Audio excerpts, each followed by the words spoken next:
300 টাকা 500 টাকার টিকিট 1500 2000 টাকা, এই কি বগের বললো।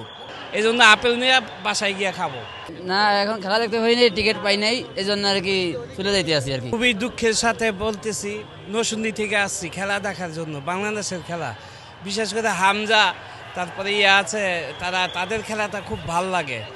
আপনার ইংলিশ প্রিমিয়ার লিগগুলি খেলা দেখি, খুব ভাল লাগে। কিন্তু 300 টাকা 500 টাকার টিকিট 1500 2000 টাকা, এই কি বগের বললো।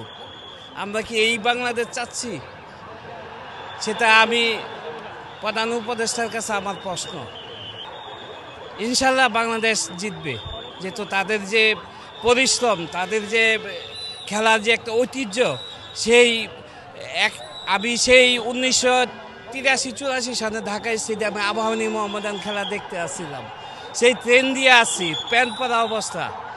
আজকে ওই খেলা আবার যেমন ফিরে আসছে, এটাই আমাদের গর্ব।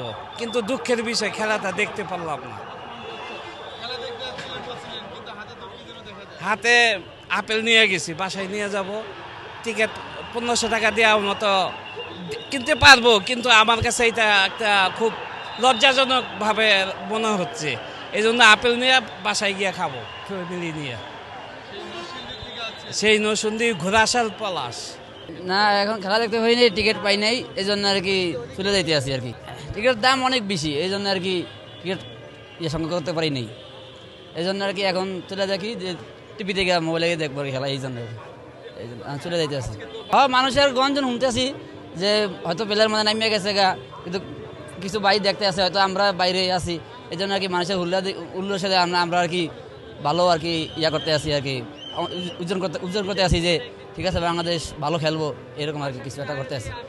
তো মন ভাঙা ঠিক আছে যে খেলা দেখতে পারি না, কিন্তু এখন তারপর বাংলাদেশের উপরে বিশ্বাস আছে যে এই যে মাঠের মধ্যে অনেক আওয়াজ দিতে আছে, হয়তো খেলতে আছে, কিন্তু নিজের মধ্যে কনফিডেন্স আছে যে বাংলাদেশ জিতবো, এরকম একটা কিছু আর কি। ঠিক আছে।